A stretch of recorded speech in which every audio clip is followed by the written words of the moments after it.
On a comme ça des objets qui nous traînent dans la tête, qui sont... moi, je sais pas, j'avais des beaux objets symboliques, tout ça, mais voilà. Donc j'ai bien réfléchi, j'ai amené celui-là. Alors j'ai apporté un panier en osier. Alors j'ai apporté une souris,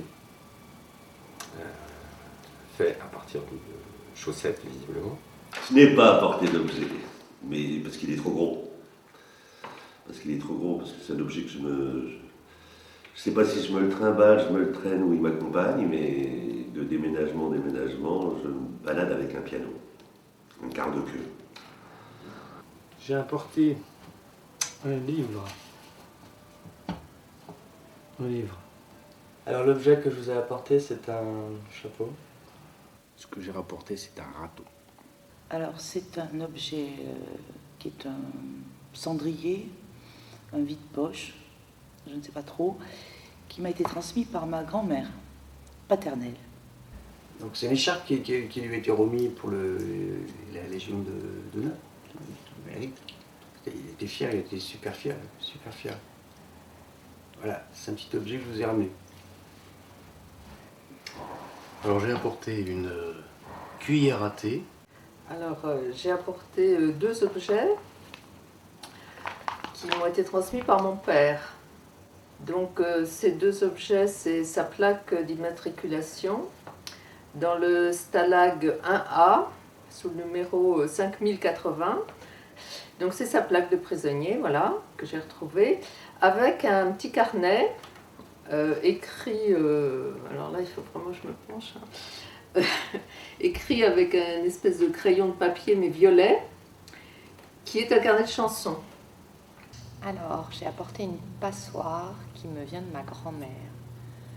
Alors, c'est une photo. C'est une photo et en fait, ça vient de ma grand-mère. C'est un objet qui appartenait à ma grand-mère paternelle et qui est son alliance.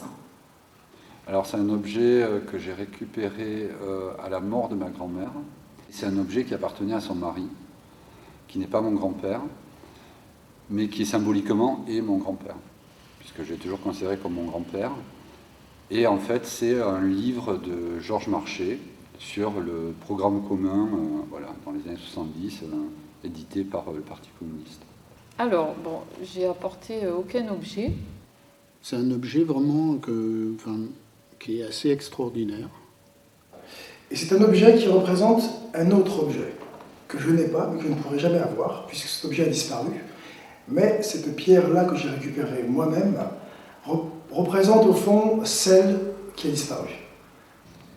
Alors c'est un carnet qui contient l'écriture de ma maman. Et j'ai plutôt apporté son écriture que le carnet. C'est le béret de mon grand-père. C'est un instrument de musique qui donc provient du cercle Dada. J'ai apporté une pellicule photo développée. Et c'est des photos qu'a prises, entre autres, mon grand-père, qui est mort il n'y a pas longtemps. Et c'est un piano que j'ai toujours connu parce que mes parents avaient un hôtel, restaurant énorme, un lieu assez important. Et ce lieu s'appelait Deauville. On s'est connus au Deauville, c'est-à-dire toute une génération des années 50-60, c'était le lieu de sortie. J'ai l'impression que c'est peut-être le seul objet matériel qui me reste d'elle. Mais sa signification a évolué au cours du temps, peut-être. Cette cuillère à thé, elle a été retrouvée dans un bol où elle venait de boire du thé juste avant de mourir. Donc voilà, ça pourrait être un objet un peu funèbre, mais du fait que je m'en sers sans y penser, ça devient un objet tout à fait trivial et dédramatisé. Ce qui me semble intéressant par rapport à la question de la transmission pour cette cuillère, c'est que je trouve que si on transmet des choses d'une génération à l'autre, ce sont plutôt, dans mon cas en tout cas, plutôt des gestes ou des habitudes ou des rituels, et que ce ne sont peut-être pas des idées, parce que entre deux générations, à notre époque, les idées changent énormément. En revanche, le geste de manipuler cette cuillère à thé, de mettre son doigt comme ça se transmet, et on est dans des habitudes, dans des rituels, dans des pratiques qui n'ont pas forcément de signification, ou bien qui ont la signification que chacun veut leur donner, mais la signification n'est pas transmise. Ce qui est transmis, c'est simplement la forme très simple d'un geste qu'on peut effectuer d'une génération à l'autre ou à 50 ans d'intervalle. Et je me suis souvenu que mon grand-père utilisait une pierre régulièrement, très régulièrement, lorsqu'il était pas forcément chez lui, ou qu'on était en déplacement ensemble, vacances par exemple, et il utilisait cette pierre pour se laver. Il se frottait les mains avant ses prières. Donc c'était pour faire ses ablutions. Il utilisait une pierre spéciale qu'il amenait partout. Bon, cette pierre a disparu avec lui. Et je crois que j'ai été attiré par celle-ci parce qu'elle m'a rappelé à ce souvenir-là. Quand j'étais gamin, je la regardais écrire. Et en fait, elle écrit super bien. Et bah oui, moi c'était un peu le modèle quand j'écrivais, quand j'étais gamin. Je courais après ça. Il y a plein de gens qui me disent ah mais vous avez la même écriture, ou vous avez une écriture super ronde. Et je sais que j'ai jamais atteint son écriture elle. Lui, il avait toujours son béret, et moi, le fait de, comme je suis chaud, je mets plein de casquettes, des chapeaux, etc. Et je pense que je l'ai assumé aussi parce que mon grand-père mettait des chapeaux à l'ancienne manière, tu vois, un couvre-chef. C'était pas c'était à une époque où, enfin, la génération d'après portait pas de chapeau, donc ça se faisait plus. Et moi, c'est vrai que j'étais content de mettre un chapeau, un béret, etc., comme mon grand-père. C'est tout. Ce panier en osier, donc lui il en faisait plein, des petits, des grands, de toutes les formes, etc. Et moi je le voyais faire et j'avais envie d'apprendre, je lui avais dit, mais dans la vie, dans le cours de la vie, ça n'a pas pu avoir lieu, ça n'a pas pu se faire. C'est comme ça n'a pas pu se faire. Moi il y a quelques années, j'étais embarqué comme ça dans une histoire où on a fait un concert qu'avec des gens qui ne savaient pas jouer. Donc moi, je me suis un peu caché derrière cet objet, parce que du coup, il m'a bien servi, parce que là, je ne savais pas trop comment m'en sortir de cette histoire. Et du coup, voilà. Donc j'ai refait sonner officiellement devant du public ce coin-coin. Moi, j'ai plein de choses qui me viennent d'elle, c'est-à-dire que je couds, je fais à manger, je fais beaucoup de choses de femmes au foyer des années 50, quoi. Mais voilà, pour moi, ça fait pas de différence. J'ai beaucoup gardé ces gestes aussi. J'ai appris ces gestes de cuisine, ces gestes de couture, des gestes super beaux dont on avait parlé, je crois, qui n'existent plus aujourd'hui. Comme j'ai aussi des gants qu'elle mettait pour enfiler ses bas. Donc des choses qui sont très liées à une certaine idée de la féminité, mais pas avec l'idée que c'est fait pour soi, pas que c'est fait pour quelqu'un d'autre, quoi. Et voilà, je crois que c'est très important et j'espère que je transmettrai ça à ma fille aussi.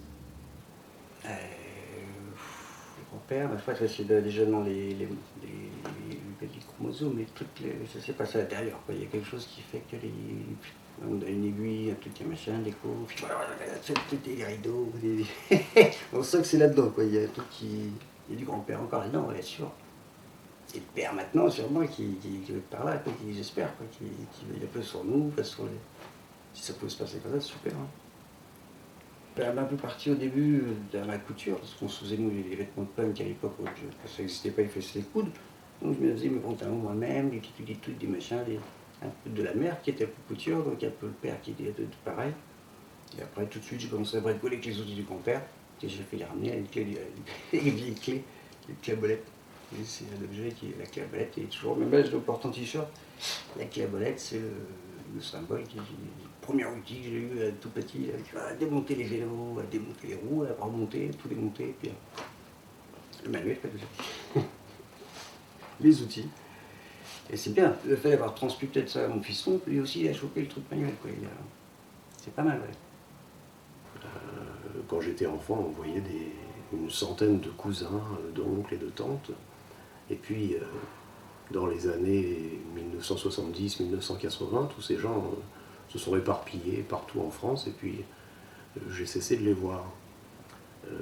Donc, beaucoup de ces objets qui sont passés par ma mère, en fait, sont des vestiges d'un continent beaucoup plus vaste.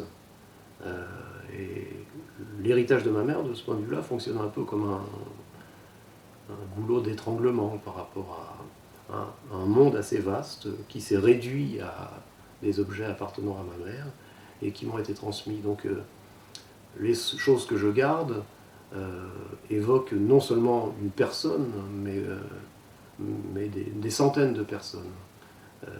J'ai vraiment le sentiment que ce sont des vestiges d'une civilisation enfuie, quoi, de cette civilisation d'avant Internet, d'avant le TGV, d'avant les rues piétonnes dans toutes les grandes villes avec des tomates partout semblables, d'avant les périphéries urbaines avec des centres commerciaux, et ainsi de suite. Et ce monde-là, qui existait encore dans mon enfance, qui existait encore au milieu des années 70, c'est un monde qui est celui du 19e siècle ouvrier.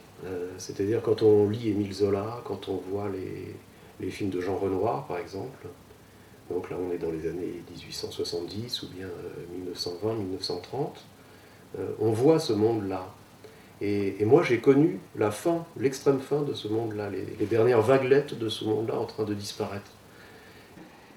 Ce qui l'a amené à Saint-Étienne, ce sont les mines, le travail de la mine. Saint-Étienne est connu pour être un endroit plein de charbon, où les mines proposaient énormément de travail. Et notamment, il fallait pas mal d'ouvriers, pas mal de mineurs. Donc l'Afrique du Nord, les Africains du Nord ont fourni un contingent assez important de mineurs. Voilà, donc il avait sa maison de la mine, il avait ses outils de mineur, il avait son grenier, il avait son grenier plein de charbon, gratuit. Donc je me souviens aussi de cette image d'ouvrir le grenier et de voir une sorte de montagne de charbon. J'ai jamais plus vu ça dans ma vie. Voilà. Alors j'en ai plein, des images d'Épinal qui font un peu cliché, au coin du feu, accordéon avec le béret sur la tête, le bol de chocolat au lait qu'il buvait, etc. Le côté, ouais, patriarche, tout ça, mais je crois que ce que je retiens, c'est une fois où il avait du mal à se baiser à la fin,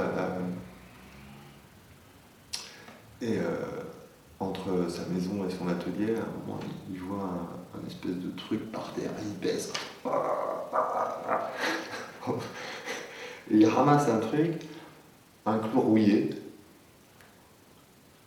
et il retourne à l'atelier pour le mettre dans une boîte de conserve avec de l'huile, où il y avait d'autres clous rouillés, et puis avec la phrase, je pense que d'autres gens de cette génération ont dû dire plus d'une fois, ça peut toujours servir. Et ouais, c'est un tel décalage avec ce qu'on vit maintenant. Il était dans la modernité tout le temps, donc il pensait que tout le monde allait se déplacer en avion. Il avait déjà son brevet de pilote d'avion. Le Deauville, c'était un énorme bâtiment. Il y avait le dancing en bas, avec un coin, chaudière et machin et tout ça. Là. À l'étage, il y avait une salle de jeu, un restaurant, un bar, les cuisines derrière le restaurant, la salle petit déjeuner pour l'hôtel qui était au-dessus, un garage, pompe à essence, voiture et tout ça. Enfin bon. Et au-dessus, les 25 chambres, je crois, mais les chambres, c'était... Aujourd'hui, ça serait des suites. À l'époque, c'était des... C'était pas le côté luxe, c'était le côté italien, on prend de la place, on fait... Et le haut, c'était plat. le toit, au plafond. Parce qu'il pensait que tout le monde allait se déplacer en hélicoptère. Donc on pouvait poser 4 hélicoptères. Bon. Il disait dans 30 ans, tout le monde, la voiture se sera dépassée. Bon. Ça me paraît vraiment très loin et une autre vie. C'est un truc qui a été mis à l'époque par le président, c'était, mais j'étais petit, c'était pas Pompidou, c'était Giscard, ouais, Giscard d'Estaing. Ouais. C'est Giscard d'Estaing qui lui a remis ça, mon papa. Alors, je ne sais plus quelle année il est Giscard d'Estaing, mais j'ai des problèmes avec les dates aussi.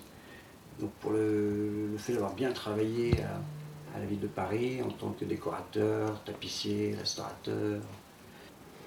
Ouais, il n'a pas toute sa vie. Mon papa, il a passé à faire du chouette boulot quand même. Il a restauré tout ce qui était les vieux châteaux anciens. Et c'était pas mal, quoi, tout ce qui est fauteuil, tout remettre à chaque fois ça changeait de président, il fallait changer la déco. Donc c'était un boulot quand même balèze, quoi. Il disait, il croit que le mieux c'était Pompidou. Quand ils ont fait le bureau de Pompidou, c'était là où il est. Tout est décor complètement futuriste. Il n'y avait pas tout ça. On est le grenier, le père il faisait ça, ouais. Parce qu'avant, ils allaient chercher des vieux trucs dans le grenier pour faire la déco. Et quand Pompidou il est arrivé, il fait voilà, les décos du château, on ne veut pas, c'est du vieux. Et puis, alors, voilà, ils ont commencé à faire du nouveau truc, du nouveau design. Et c'est là où c'est parti, je crois, avec design à fond. Après, lui, il a lancé le design, Beaubourg, une explosion de couleurs. Un bon présent, je trouve, pour les couleurs, quoi, il fallait pour moi, il était tout petit. Hein. Après, les autres, j'ai pas suivi. Quoi. Il y a eu un trou dans les générations à un moment donné. Et bon voilà, avec donc ces disparitions-là de savoir-faire, y compris de langues mineures, etc. Moi je suis de la décennie des années 70, et donc à ce moment-là, mais de manière, et antérieurement aussi, il y a eu une volonté de fabriquer d'autres citoyens avec qui on transmet d'autres techniques, mais cette transmission de techniques artisanales, pour ce qui me concerne, je ne l'ai pas vécue. Et voilà, comme je le disais aussi, je crois déjà, c'est dans le cadre là de ma famille, mais je pense que c'est pas du tout un cas unique. C'est pour moi un phénomène d'acculturation. À l'époque de mes parents, il était interdit de parler breton à l'école. Donc l'école n'était pas un lieu où on parlait la langue bretonne. Et mes parents n'ont pas appris le breton. En fait, le breton s'est arrêté à la génération de mes grands-parents. Ce que m'en a dit mon père, c'est que ses propres parents voulaient parler breton pour ne pas se faire comprendre des enfants. Donc ça montre bien qu'entre ces deux générations, il y a une rupture. Il y a quelque chose de la langue maternelle qui ne s'est pas transmise. C'est peut-être aussi pour ça qu'on a peu de souvenirs, on a peut-être moins de souvenirs aussi qui se sont transmis, parce que les souvenirs, ça fait partie d'une langue. Ce sont des mots qui nous rappellent des souvenirs, et donc ces mots-là, ils étaient en breton et pas en français. Ça, c'est quelque chose qui a été traumatisant en Bretagne. Parce qu'on interdisait aux gens de parler. Donc, c'est quelque chose pour... ils voyaient la langue mourir en même temps que les gens évoluaient. Donc, ça a été une transmission qui n'a pas été faite correctement. Il y a une pie dans le poirier, j'entends la pie qui chante. Il y a une pie dans le poirier, j'entends la pie chanter. J'entends la mère et j'entends pas le père, j'entends le père et j'entends pas la mère. Il y a une pie dans le poirier, j'entends la pie qui chante. Il y a une pie dans le poirier, j'entends la pie chanter. Il disait « Marguerite, désable-toi les portugaises !» Parce qu'il m'appelait Marguerite. Il disait « J'ai un grand tarin. » Il disait « Donne-moi donc ton larfeuille. » Il disait « Mais moi l'argomuche. » Mais en fait, il vivait dans le rêve, et c'est peut-être ça qui se passe, que j'ai pas eu le temps assez avec lui pour vraiment en parler, mais il a vécu dans le rêve du voyage, du bateau qui m'a complètement transmis, mais ça, j'avais pas d'objet pour vous parler de ça, alors du coup, je vous ai pas parlé de ça, mais il y a quelque chose avec l'histoire de la mer, parce qu'il a été marin, parce que son père était marin, et que moi, je me retrouve maintenant à être sur un bateau et à être dedans depuis quelques années à naviguer. Finalement, qu'est-ce qui se transmet pas? Qu'est-ce qu'on refuserait de transmettre, quoi? La poésie, machin, tout ça, bon, ça serait joli de transmettre à ses enfants. Ça, on se dit que tiens, ça serait chouette, cette dimension artistique, etc. Mais nulle part, on se dit que voilà, de la légèreté comme ça, du décalage. Moi, ce que j'appelle idiotie, quoi, quelque part. Se prendre de la liberté, vraiment de la liberté fondamentale, quoi. Celle, et donc, et puis le savoir, quoi, l'affirmer, quoi. On laisse des rituels, on laisse des phrases, on laisse une langue, mais hériter d'une langue ne présage pas du discours qu'on va tenir avec cette langue. Par contre, si on n'a pas de langue, on ne peut pas tenir un discours. Mais il n'y a pas de contrainte dans le fait de transmettre une langue. Chaque langue est abandonnée à chaque génération, en quelque sorte. Donc, à chacun ensuite, ayant hérité de cette langue, d'en faire usage. Et la langue se transforme en fonction de l'utilité que l'on peut trouver à son usage. Pour les objets, pour les gestes, c'est exactement pareil. C'était comme ces trucs assez fermés. En plus, mon père, lui, était témoin de Jéhovah. Donc ça, c'est témoin de Jéhovah, c'est une espèce de truc au sens oppressé. Je me suis tout oppressé, ouais, tout petit, je suis né là-dedans. Témoin de Jéhovah, on grandit là-dedans, tout le monde porte la cravate, on va à la salle qui parler pendant 3 heures des trucs. Là, je me disais, hop, et tout petit, il m'a dit, oh là là, mon grand frère qui était déjà, il commençait à lire le truc, à mettre la cravate, puis aller ici, là justement, où j'ai toujours refusé de dire, vous vous trouvez tout seul de parler des gens, lire la Bible devant tout le monde. Moi, tout petit, ça m'a fait non. Et j'ai trouvé l'idée, je dis, ben, le mec qui sait pas lire, je sais pas lire. Du coup, je sais pas lire, je lirai jamais la Bible. Et on verra quoi. Enfin, j'ai refusé la lecture de l'école pour pas rentrer dans le système des parents et cette autorité qui était trop, quoi. C'était vraiment. Donc ça, plus l'époque punk, je crois que ça fait vraiment un petit échappatoire, quoi. Dès que j'ai réussi à glisser, quoi, le père il n'a pas eu le temps de comprendre. Et boum.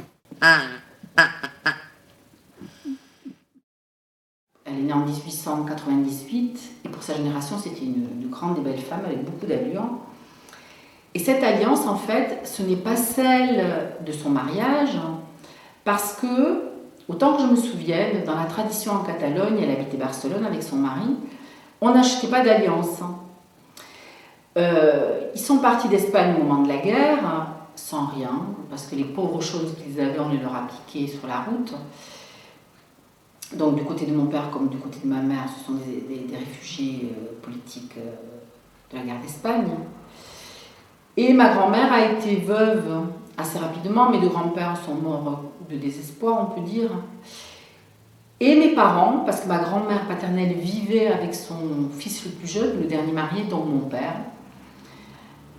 Donc j'ai toujours vécu avec ma grand-mère mon enfance, hein, elle vivait à la maison. Et mes parents lui ont offert une alliance. Voilà, qui marquait son statut de femme mariée, de veuve en même temps. Et j'avais oublié, alors j'ai regardé ça l'autre jour et ça m'a beaucoup touchée. En fait, dedans, il y a gravé à maman, J et D. Alors là, c'est là qu'on voit l'intégration réussie des Espagnols en France, enfin en tout cas de ma famille, intégration magnifiquement réussie. C'est en français. Ce qui n'est pas très normal, puisque à la maison, on parlait catalan. Avec ma grand-mère, mes parents parlaient catalan, moi j'ai grandi dans cette langue-là, à la maison. Et dehors, on parlait français. Et c'était très émouvant de voir qu'ils n'ont pas écrit en catalan, quoi. Alors que ça me paraît la chose la plus naturelle et spontanée. Et là, je me suis dit, moi, c'est vraiment l'histoire de ma famille, quoi. Ils ont vraiment voulu être français.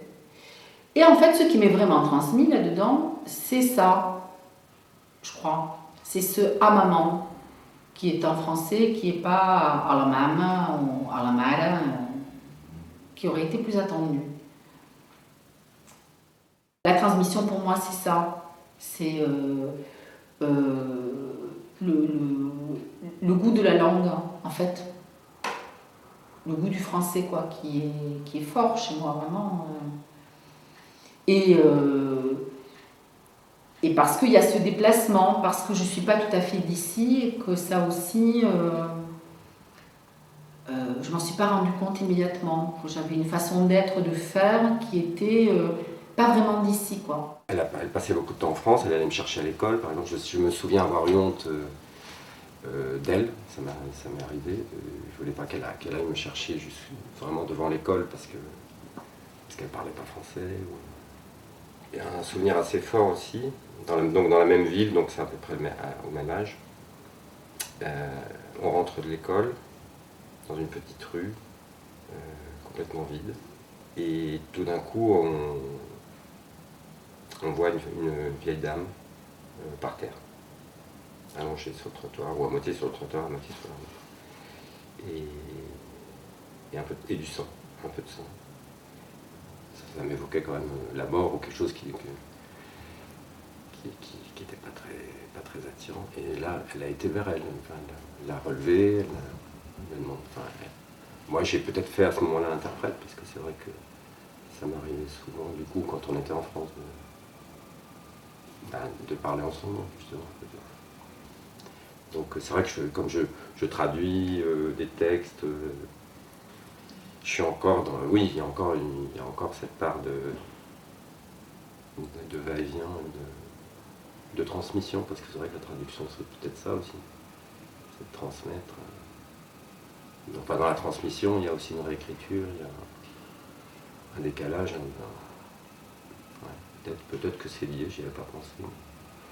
Mon père, qui n'était pas son fils, a grandi avec lui, et mon père est un homme de gauche, avec des convictions assez affirmées à gauche, et tu grandis dans cet univers, moi je me sens vraiment marxiste, voilà, c'est ma grille idéologique, ces scènes-là, et tu sais jamais vraiment d'où ça vient. Et alors moi je pensais que ça venait uniquement de mon père, et tu t'aperçois que ça vient de beaucoup plus loin que ça. Et c'est ça que ça représente, c'est une espèce de transmission d'un héritage de conviction, de pensée, de philosophie. Et quand j'ai ouvert cette boîte, ça m'a sauté au visage, en fait, au propre comme au figuré. En fait.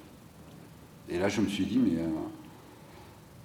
il y a des choses, tout d'un coup, un pan qui devenait logique, réel, concret. C'est à travers l'histoire de mon grand-père, c'est tout ce qui est combat pour la justice, pour le respect des droits, pour un humain un peu plus, comment dire, un peu plus libre. Voilà, c'est la liberté, moi, qui m'a beaucoup marqué dans son combat. Je trouve que c'est vraiment le moment où après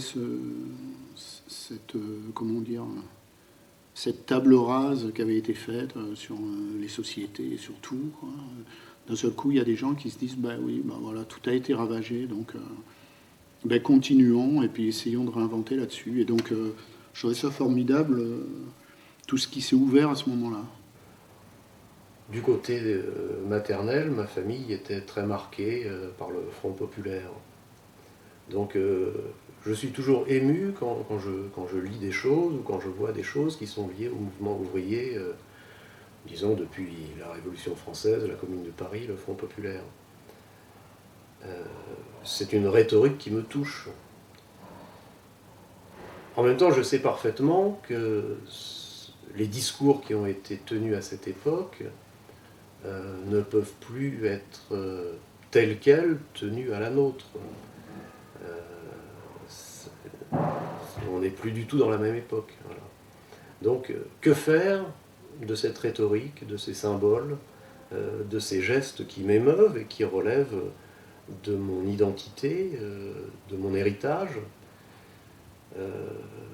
Là, c'est très difficile et j'ai pas de réponse. Et même l'absence de réponse est assez douloureuse parce que il faudrait trouver une réponse à la fois pour l'identité personnelle et pour l'utilité de la société. Enfin, j'ai eu dans ma famille des gens qui étaient des militants de gauche assez engagés.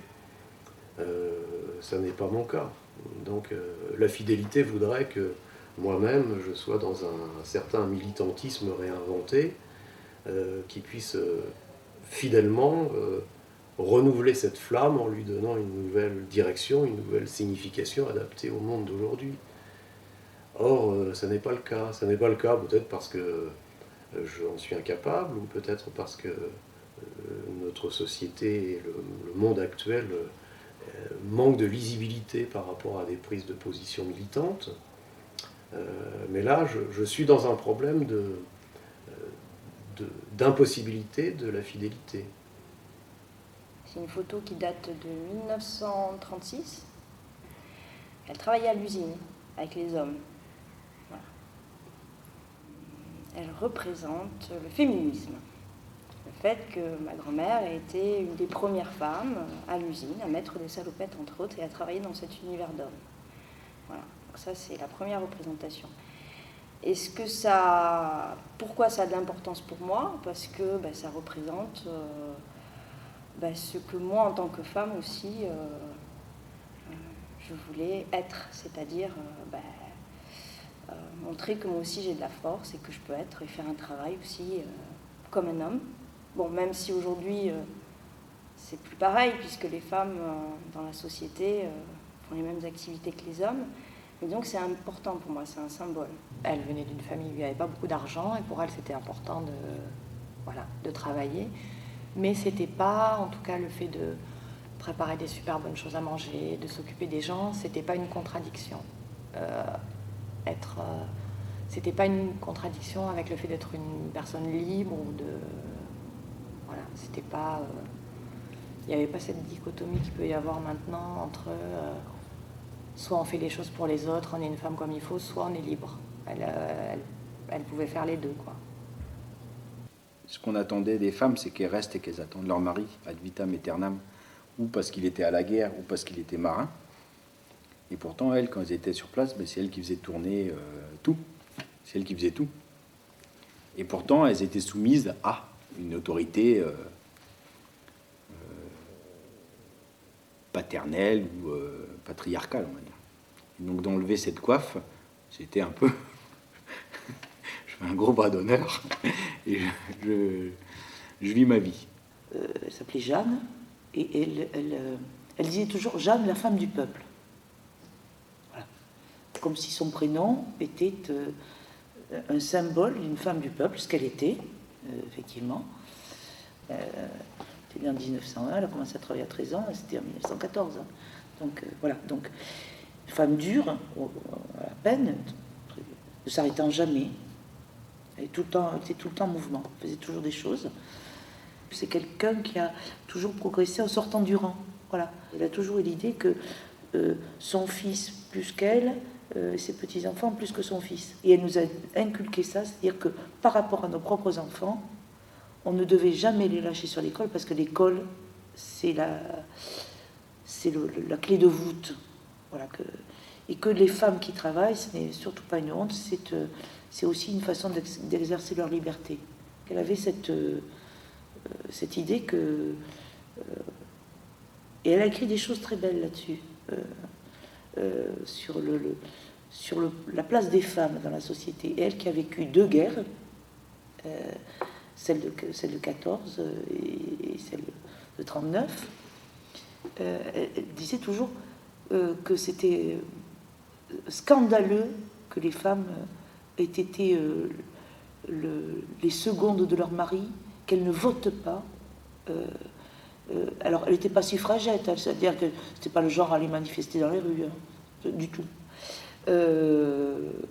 Mais elle trouvait ça purement scandaleux qu'elles aient fait tout fonctionner et que, en même temps, on leur donne, enfin, qu'elles soient des secondes, voilà, alors que tout avait pesé sur elles pendant tant de mois et d'années, dans 2 périodes de guerre, et que c'est sur les femmes que tout a reposé, et que l'émancipation était si tardive dans notre pays. Ça l'a bouleversé. Voilà. Ça l'a bouleversé. Ils ont pu venir en France. Ils étaient tous les deux, il fallait qu'ils partent. Hein, l'homme parce que il était franc-maçon. L'autre parce qu'il avait eu des fonctions au moment de la République dans sa ville, et puis c'était un homme de gauche, quoi. Mon grand-père maternel, il est parti tout seul. Après, ma grand-mère et ma mère l'ont rejoint en 1947 en passant par les Pyrénées avec un passeur. Donc il était déjà à Toulouse, il travaillait déjà, il avait déjà trouvé un travail. Mais c'était tellement triste. Enfin, ce sont des hommes qui se sont dit, voilà, on a mis notre famille dans une situation épouvantable. Ils ont été désespérés que la République soit tombée aussi, que les franquistes aient pris le pouvoir. C'était un échec. Ils se sont pas remis. Et puis l'exil était très douloureux parce que Saint-Maubin, ils sont passés par les camps, tous les deux. L'un à Saint-Cyprien, l'autre à Argelès. Et puis, en fait, mon grand-père paternel, il s'est évadé, mais c'était un homme extrêmement élégant. Donc, tous les soirs, dans son camp pourri, là, sur la plage, et, il pliait son pantalon à plis, il l'étendait sous le matelas pour qu'il garde le pli impeccable, et il protégeait le plus possible la propreté de ses affaires. Et un jour, c'est la légende familiale, mais je crois que c'est une réalité, un jour, à la faveur de, il y a des Français, des gendarmes, je ne sais pas qui sont rentrés, et lui, comme il était impeccablement habillé, il est sorti par la porte. Et on ne l'a pas arrêté, parce qu'on a cru que ce n'était pas un réfugié. Il est parti comme ça. Non, il est arrivé en France au moment où il y a eu la débâcle, la retirada, ce qui s'appelle la retirada, ce qu'on appelle ici, en français ça se dit retirada, c'est-à-dire quand les gens se sont retirés d'Espagne. Quand ils ont été poussés par les armées franquistes, il n'y avait pas le choix, c'est soit ils passaient la frontière, soit ils étaient tués. Donc c'était simple. Donc ils ont passé la frontière, alors ils m'avaient raconté ça, dans la neige, en plein mois de février, autant que je me souvienne, à Prats des Moyaux, du côté de Perpignan, et en marchant avec le barda, les armes, tout, donc pas du tout préparé, pas du tout équipé pour traverser la neige, donc des conditions extrêmement difficiles. Et quand ils sont arrivés en France, on leur a demandé de laisser les armes à la frontière. C'était une des conditions pour qu'ils soient accueillis, donc déjà c'était pas évident d'être désarmé quand on était soi-même dans une guerre civile. Et ensuite ils ont été parqués dans des camps, et mon grand-père a été à Argelès, je crois, dans le camp d'Argelès qui était un endroit prévu pour ça, pour les accueillir tous. Et c'était assez impressionnant les conditions de vie dans lesquelles ils ont vécu. Après Argelès, il est parti parce qu'il a été employé dans une ferme du côté de Mazamet. Et là, il y a eu la Seconde Guerre mondiale qui a commencé, et donc il s'est mis dans le maquis. Parce que comme il était rouge, puis c'était comme ça qu'ils les appelaient à l'époque, il était fiché et on risquait de l'attraper. Donc lui, comme il était très anarchiste, le maquis pour lui c'était se carapater et se cacher, c'était pas spécialement prendre des armes et tirer sur les gens. Bon, s'il avait dû le faire, il l'aurait fait, mais lui c'était plutôt aller se planquer qui l'intéressait. Et il a vécu des petites situations où il aurait pu être déporté. Une fois il y a eu alors il te racontait ça, c'est assez incroyable, heureusement que c'est lui qui le dit. Mais il était dans un bus pour regagner la maison où il habitait, j'imagine, et il y a eu un contrôle de police. Et ils ont contrôlé le bus jusqu'à la moitié, et lui était dans la deuxième partie du bus. Mais s'il avait contrôlé lui, c'est sûr qu'il partait au STO, parce qu'à l'époque c'était le STO. En plus, étiqueté opposant politique, c'est sûr qu'il n'aurait pas été, il ne serait pas arrivé au bout, c'est clair. Les fois où j'entendais ça, alors j'étais petite, lui il n'en parlait pas beaucoup, c'est ma mère qui me disait oui tu sais, lui il a été résistant pendant la guerre et il a été torturé, machin, et lui il n'en parlait pas. Et c'est ma tante souvent, enfin la grand-tante, qui sortait des anecdotes comme ça de cette période-là. Et pour moi c'est flou parce que j'étais enfant, donc je saisissais que des bribes de conversation. Alors il y avait des histoires d'enfants aussi qui avaient été cachées, et il y avait eu une histoire complètement horrible, parce qu'ils étaient dans un club aussi de nageurs, où ils avaient coupé les tendons d'Achille des mecs, ils les avaient jetés dans un puits. Et donc à raconter des histoires comme ça au repas de famille, elle disait ah ouais c'était dur. Et ils étaient dans cette espèce de ressassement de cette période-là. Et lui, il a été torturé par la Gestapo. Je crois qu'il a été capturé 2 fois. Et il s'est évadé. C'était un nageur, c'était quelqu'un de très sportif. Après, pour dire ce qu'il faisait en tant que résistant, ce qui était le contraste, c'est que mon grand-père, lui, ils ont fui dans les bois. Et pas du tout eu d'acte de résistance. Et lui, il s'est engagé dans la résistance. J'aurais bien aimé écouter ce qu'il avait à dire là-dessus. Mais j'ai pas pu le faire, parce qu'on était trop petits quand il parlait de ça. Et le lien a été coupé au bout d'un moment. Quoi. Voilà. Ma grand-mère n'était pas spécialement engagée. Je crois qu'elle n'a jamais trop compris ce qui lui arrivait. Mais elle s'est retrouvée embarquée dans la résistance au Bretagne Nord. Elle était assistante, préparatrice pour aider le médecin qui lui était, donc en 40, qui était l'un des chefs de file de la résistance en Bretagne. Son rôle, c'était de renvoyer les aviateurs anglais en Angleterre. Donc il devait aller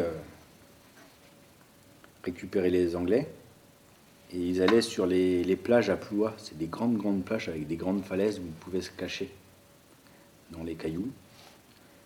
Ils attendaient que les bateaux arrivent, ils remettaient les aviateurs qui étaient tombés du siècle, ils les remettaient à la mer pour qu'ils repartent en Angleterre.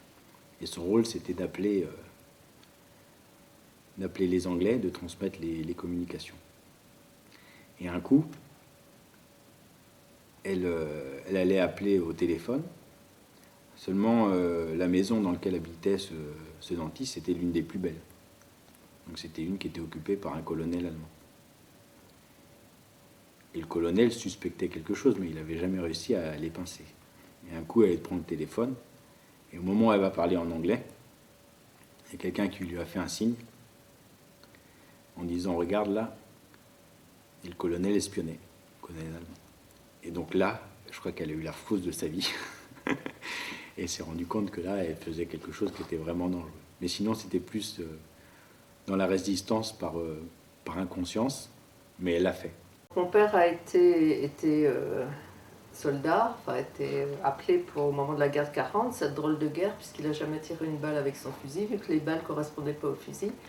Et donc il a été fait prisonnier dans la poche d'Amiens, encerclé par les Allemands, et donc déporté, enfin c'est pas les déportés, c'est pas comme les camps d'Auschwitz, mais en tous les cas emmené par les Allemands jusqu'en Prusse orientale. Prusse orientale qui appartenait à l'Allemagne, qui n'existe plus, puisque c'est un territoire russe maintenant. J'avais jamais prêté attention, moi, depuis mon enfance, à ce qu'il y avait dans ce carnet. Et il y a 2 ans, je ne sais plus pourquoi, je me suis mise à lire les textes. Et là, j'étais absolument incroyable. Je me suis dit, oh là là, mais ça raconte ce que mon père ne me racontait pas. Ce qui me touche dans ça, c'est... donc mon père, il est né en 14, donc en 40 il avait 26 ans, en 39 il avait 25 ans, non 26 déjà. Ils ont été emmenés sans savoir pour combien de temps, parce qu'ils pensaient qu'en fait, au moment de l'armistice, ils seraient renvoyés dans leur famille en France, mais pas du tout. Donc le gouvernement pétainiste en a fait quasiment dos, entre guillemets, à l'Allemagne. C'est normalement à un armistice, les soldats retournent dans leur famille, donc pour en faire des travailleurs forcés. Et donc ils ont été emmenés avec ce trajet très très long. Et qu'est-ce que c'est 5 ans dans la vie de quelqu'un de jeune, quand on a 25, 26 ans, ou certains avec que 21, 22 ans, ou d'autres avec 40 ans, qu'est-ce que c'est que ce temps où on est dépossédé de soi-même, de son avenir, de la possibilité de construire quelque chose, et on ne sait pas combien de temps ça va durer. On est très très loin, on a les informations qui arrivent comme ça. Et donc, ça m'interroge sur comment la grande histoire traverse nos histoires singulières. J'ai hérité des silences de mon père qui était militaire et qui est parti à la guerre tout content et qui a fait l'Indochine, le Vietnam, la Corée, 2-3 missions en Afrique et qui en fait, autant la Seconde Guerre mondiale c'était une envie et tout le monde le faisait et tout le monde gagnait, autant la suite ça a été qu'une dégringolade. Donc là, de ça, j'ai eu que le silence. Et j'en ai appris, une fois qu'il est mort, par la famille, comme quoi il avait été, c'est pas arrêté, enfin si c'était arrêté par du Vietcong, c'était retrouvé dans un camp, dans une boîte en bambou, où il ne pouvait pas déplier les jambes, etc. Donc de ce côté-là, c'était le silence. Et c'était pesant venant de lui, parce que ça bloquait beaucoup de sentiments qu'il avait à notre égard, à mon frère et à moi. Et voilà quoi. Mes parents pendant la Seconde Guerre mondiale et à la fin, avant que mon père parte, enfin, ils n'étaient pas ensemble déjà, mais c'était pas eux à traîner dans les boîtes de jazz par exemple, qui se sont ouvertes à l'arrivée des Américains en fait. Ils allaient plutôt danser,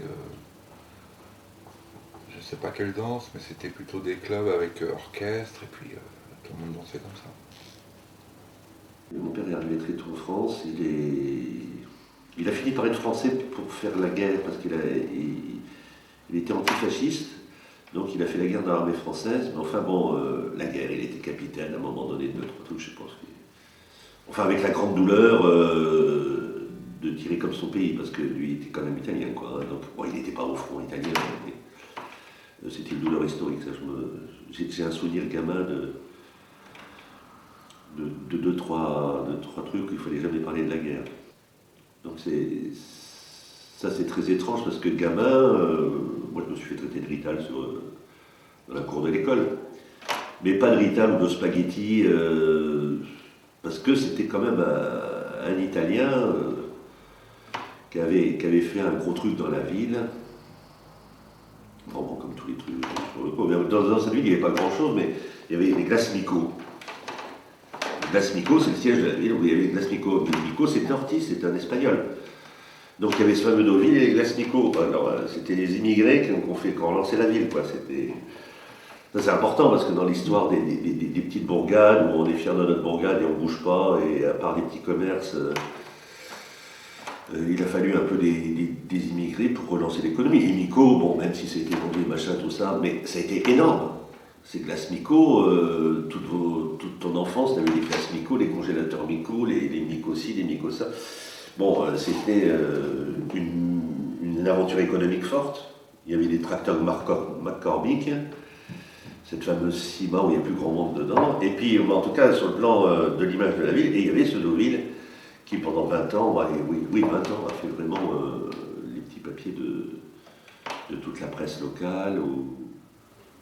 Moi, j'ai le souvenir de la mort de Kennedy, parce que j'étais petit, j'avais une petite gueule carrée avec des petits cheveux courts, et j'étais la mascotte. Et je ressemblais à John Kennedy. Enfin, pour eux, j'étais la mascotte. J'ai le souvenir d'être pris dans les bras par des grands blacks qui pleuraient. Parce qu'ils avaient perdu leur président, parce que c'était un deuil international, bien sûr. Et à l'époque, on ne savait pas toutes les histoires, mais quand même, Kennedy, le président moderne, le président jeune, le président... Mais j'ai le souvenir quand même des pleurs, et d'être pris dans les bras de grands bonhommes qui pleurent, en te frottant dans la tête, en disant « Ah, mon petit John », moi je regardais un peu l'air étonné, un peu... Tu vois, Saint-Dizier, c'était une petite commune quand même, il y avait un petit côté rural d'une France des années 60, donc moi j'étais un petit peu... j'étais spectateur de ça, j'étais pas vraiment acteur, mais je regardais, même si j'étais l'objet de quelque chose, mais j'étais... Quand ils sont partis, les Américains, c'était sur les pistes, il y avait des pistes d'atterrissage dans les forêts, hein, donc ils ont tout mis pour ne pas remporter, ils ont tout mis, les machines à éclair, les machins, les trucs, et puis le rouleau compresseur est passé dessus, quoi. C'est-à-dire ils ont détruit tout ce qu'ils sont... ils ne voulaient pas laisser, ils étaient virés comme des malpropres par De Gaulle, alors ils n'allaient pas laisser le patrimoine, le ramener aux États-Unis, c'était un peu cher. il y avait un peu l'humiliation de partir, d'être rapatrié comme ça. Et puis économiquement, c'était un choc quand même, parce que même s'ils étaient en autarcie, mais bon, quand même, il fallait qu'ils mangent tous ces gens-là. Donc il y avait des milliers, Robert Espagne, machin. Dans tout l'est de la France, il y avait des camps énormes. Donc là, ça a été une fracture économique forte et culturelle aussi. Il y a une mutation d'époque. Le départ des Américains, c'est vraiment une mutation. Mutation économique aussi. On arrive très vite à 68, et là, ça change tout.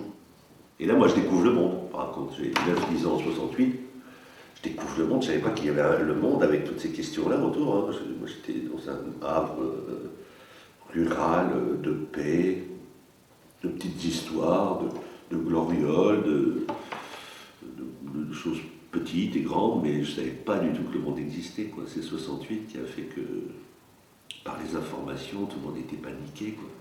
Il y a l'histoire de ce conflit entre la France et l'Algérie. Petit, aucune idée. Aucune idée de pourquoi ce pays il est dévasté, pourquoi il est en pause, pourquoi on se croirait sur la Lune. C'est étrange, c'est magnifique. On se croirait sur un continent qu'on vient de découvrir. Pourquoi? Parce que c'est un continent qu'on vient de déserter. Parce que c'est un espace qui vient d'être pillé, d'une part, qui vient d'être retourné dans son âme la plus matérielle. Donc dans les murs, dans les regards, et dans ce qui représente le plus peut-être l'Algérien, cette fierté-là. C'est dur d'être aussi fier et d'autant se taire.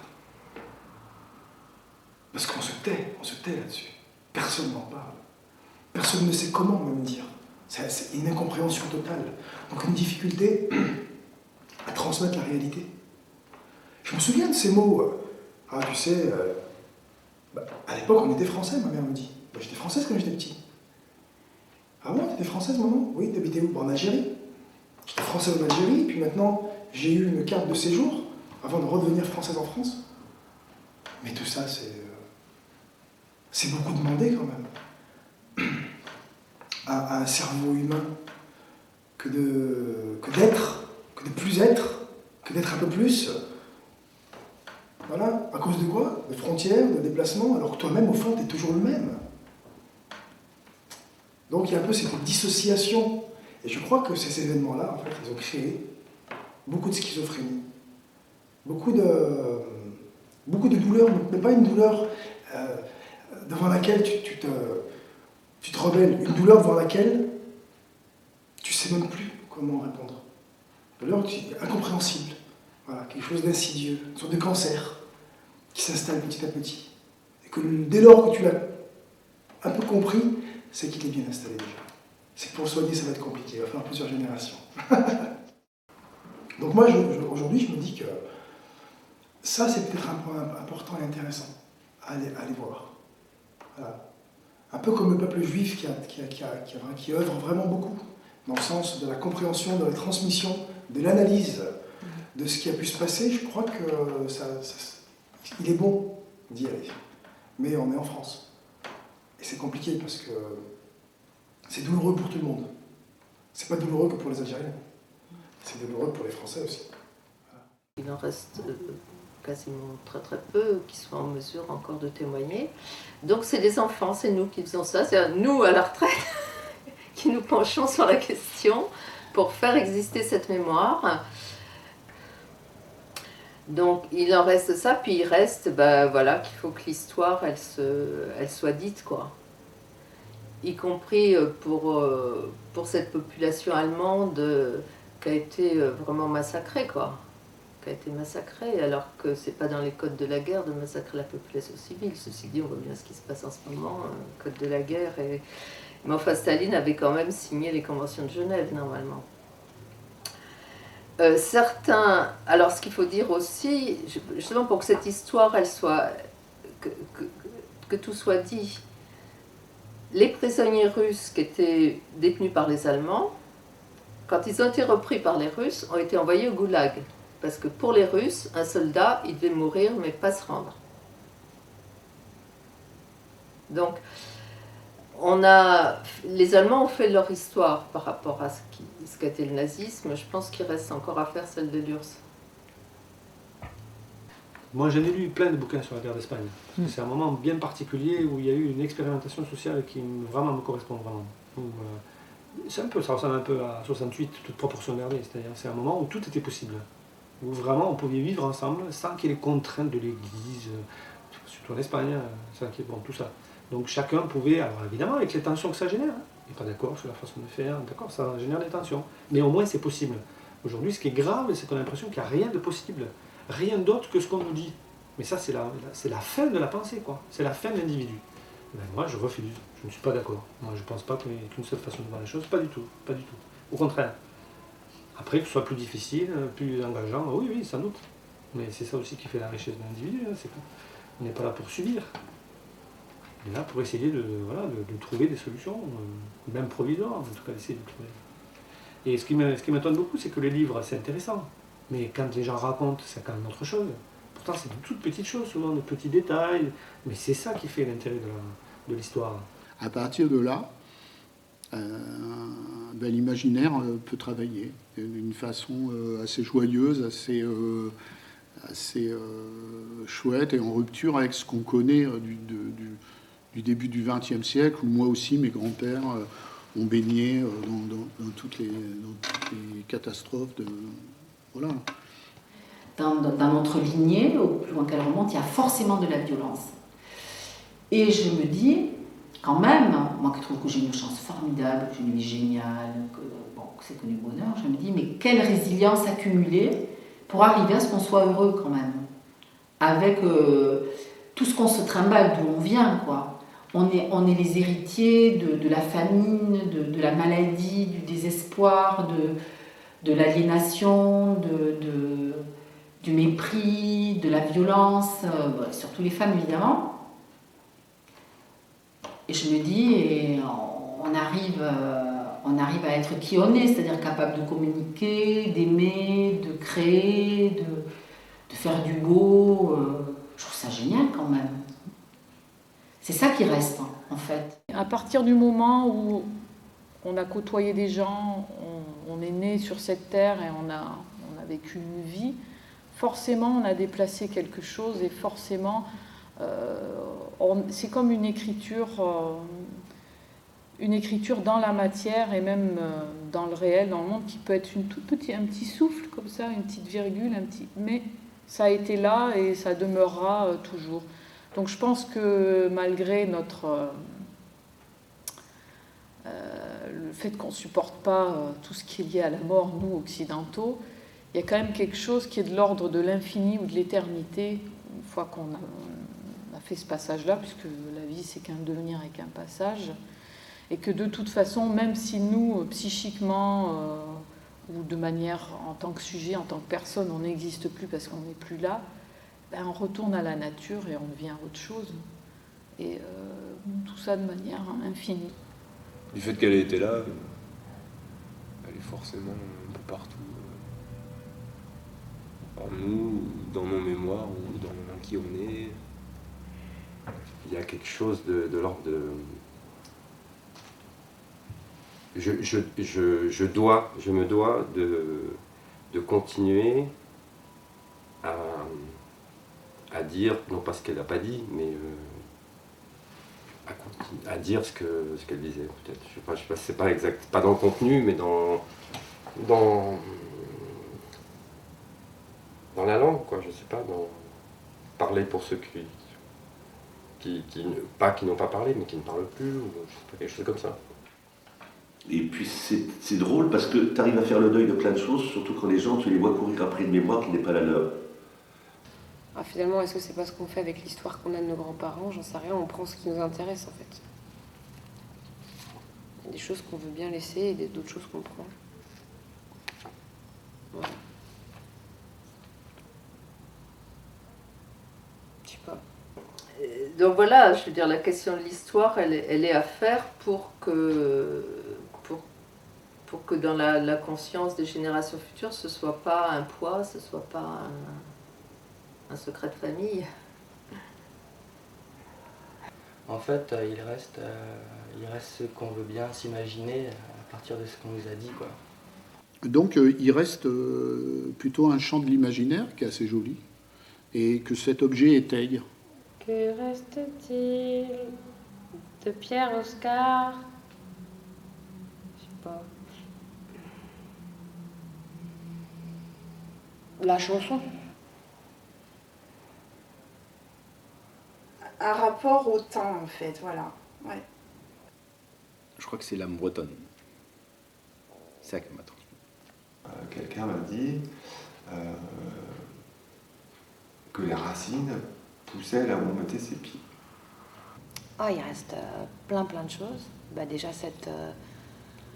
cette idée de liberté, de force qui a évidemment été transmise. Voilà, donc je pense que tout ça, c'est ce va-et-vient entre le cadre et la liberté. Voilà. Ça reste. Voilà. Donc c'est un bel encombrement. Je porte pas mal la salopette, mais pas aussi bien que quelqu'un. Comment ça se met?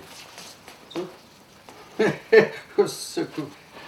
ميأكل ديته ورثابة بينوفا هابة بينوفا تشنشن تيز بكافينيم هاي اللي ربا وقادر وحش الغبا هابة بينوفا